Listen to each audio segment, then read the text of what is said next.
All right, let's just jump right into it. Welcome to today's Explainer, where we're going to decode the intensely complex daily news cycle of August 4th, 2026.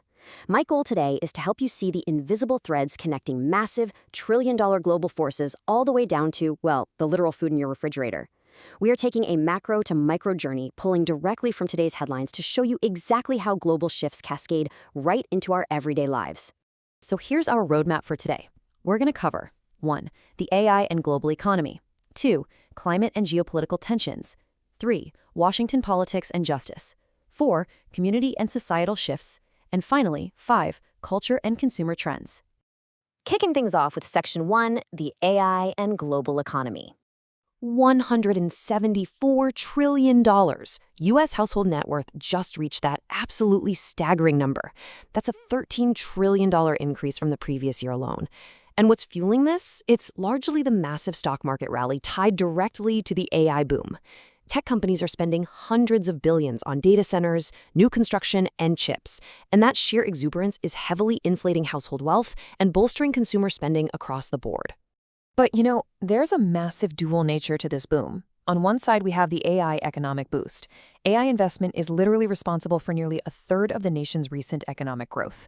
It's powering hiring, it's driving municipal revenues, it's huge. But on the flip side, we've got the AI bubble vulnerability. Economists are warning that this very strength is also a massive risk. If the boom fizzles out, or if this huge resource consumption crowds out other economic sectors and drives up inflation, like we're seeing with the soaring cost of memory chips, well, the economy could face a pretty harsh reality check. And all of this brilliantly illustrates just how interconnected global finances is right now. Case in point, the US and Japan just launched a historic joint intervention to prop up the cratering Japanese yen, which had hit a 40-year low. Now, why does the US care about that? Because of something called the carry trade. Basically, investors borrowed cheap yen to buy high-yielding US assets, which has been fueled heavily by this AI boom. If the yen collapses rapidly, it triggers a really messy unwinding of those trades. That could destabilize global markets and actually bump up U.S. interest rates right when they're already under pressure. So, U.S. Treasury Secretary Scott Bessent and his Japanese counterparts had to step in, buying up yen to prevent a global financial tremor. Moving right along to Section 2, Climate and Geopolitical Tensions. Picture this. The Romanian military is actively detonating explosives on the banks of the Danube River. And no, they aren't in a battle. They are desperately trying to divert water to cool a nuclear power plant. Europe is currently suffering through a punishing summer drought, and it's triggering extreme emergency measures just to keep the lights on. The ripple effects of this climate event are absolutely massive. The Danube and Rhine rivers, which are basically the lifelines of European industry, they're reduced to trickles in some places. We're seeing 200 vacationers evacuated from stranded cruise ships in Bulgaria. The water's actually so low that unexploded World War II-era bombs and mammoth bones are just sitting there exposed. And critically for the energy grid, 3 out of 4 reactors at Hungary's only nuclear power plant had to be shut down. There simply isn't enough water to cool them, which is threatening massive wholesale energy price hikes. Meanwhile, geopolitical heat is boiling over in the Middle East, and it is directly impacting your wallet. Let's track the Strait of Hormuz stalemate. War broke out in February, effectively closing a waterway that handles 20% of the world's daily oil needs. By May, U.S. gas prices spiked to $4.55 a gallon, while oil giants like Chevron and ExxonMobil reported historic record-breaking profits. Fast forward to August, the president canceled a major military strike, and now Oman is actively mediating new diplomatic talks to establish a temporary toll-free shipping route to ease the crisis. It's a delicate standoff, for sure, with massive global energy implications. Okay, let's zoom in a bit for Section 3, Washington politics and justice. We start with the confirmation battle for U.S. Attorney General. Back in May, a highly controversial $1.8 billion anti-weaponization fund alongside broad tax audit protections were announced as part of a settlement between the president and his own administration. By July, holdout Republican Senators John Cornyn and Tom Tillis blocked Todd Blanche's confirmation over fears of exactly how this taxpayer money would be used. So what happened next? Well, in August, Blanche formally rescinded the fund in a one-page order and narrowed the tax protections just to secure those essential committee votes. It's a pretty classic example of Washington leverage and maneuvering. Now, the friction between political narratives and the justice system is on full display here. The administration has claimed for months that the peeling lining and algae in the newly renovated Lincoln Memorial reflecting pool was the result of vandalism, even initially charging a former Olympian. But U.S. Attorney Jeanine Pirro's office just dropped those charges. Why?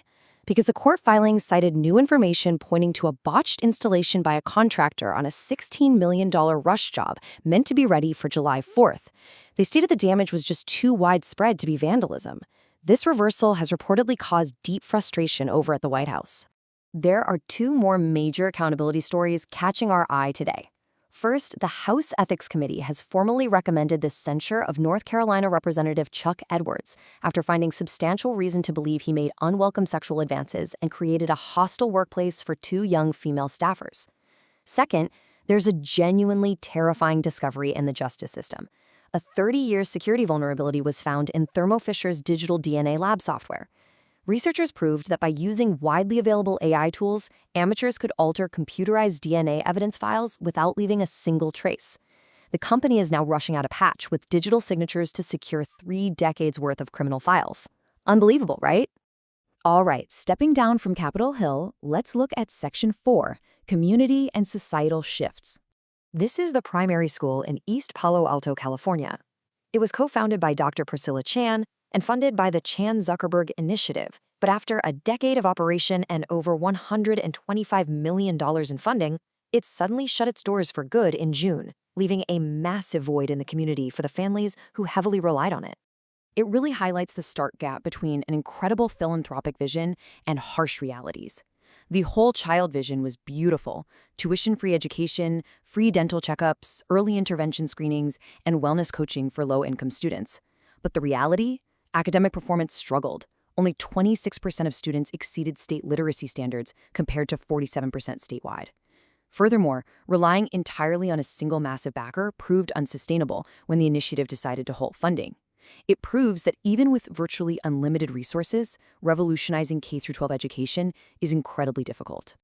Shifting over to New York City, we are seeing a disturbing rise in social tensions. The NYPD reports an 8.5% increase in anti-Jewish hate crimes in the first 7 months of 2026. While Mayor Zohan Memdani has strongly stated that anti-Semitism will never be tolerated and is increasing funding for prevention, some Jewish community leaders and lawmakers have criticized the mayor. They're expressing fears that his vocal criticisms of Israel are contributing to a divisive atmosphere in the city. And we see a parallel rise in religious tension in Jerusalem, where anti-Christian behavior is increasing. Israeli scholar Yiska Harani notes that visibly Christian individuals, including clerics and nuns, are increasingly becoming targets for spitting and verbal abuse by some young Jewish extremists. Now, while the Israeli government and most citizens condemn the behavior, rights groups say the incidents often go unpunished. This growing intolerance is creating significant diplomatic friction, even complicating visa processes for American evangelical organizations. Finally, bringing it all the way home to Section 5, Culture and Consumer Trends. First off, a very real public health alert.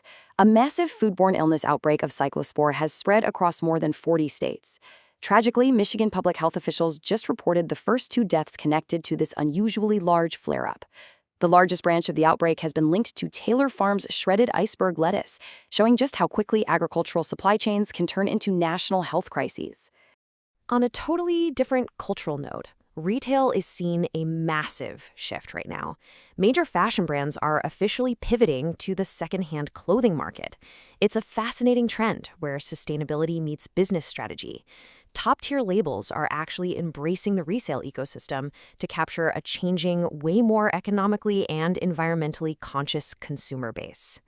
And we have to end on a deeply relatable micro-level disruption. Brace yourselves. Dannon has officially discontinued its beloved coffee yogurt. I know, right?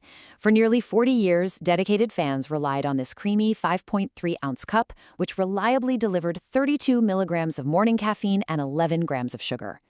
The withdrawal for loyalists has been severe, proving that sometimes the biggest disruptions in our day aren't global geopolitics, but the loss of our favorite morning staple.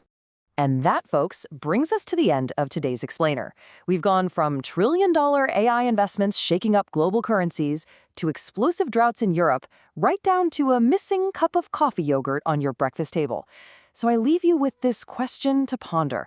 How are these massive macro and micro forces seamlessly cascading down to rewrite your daily reality? Thank you so much for joining me to decode today's headlines. Keep questioning, keep learning, and I'll see you in the next Explainer.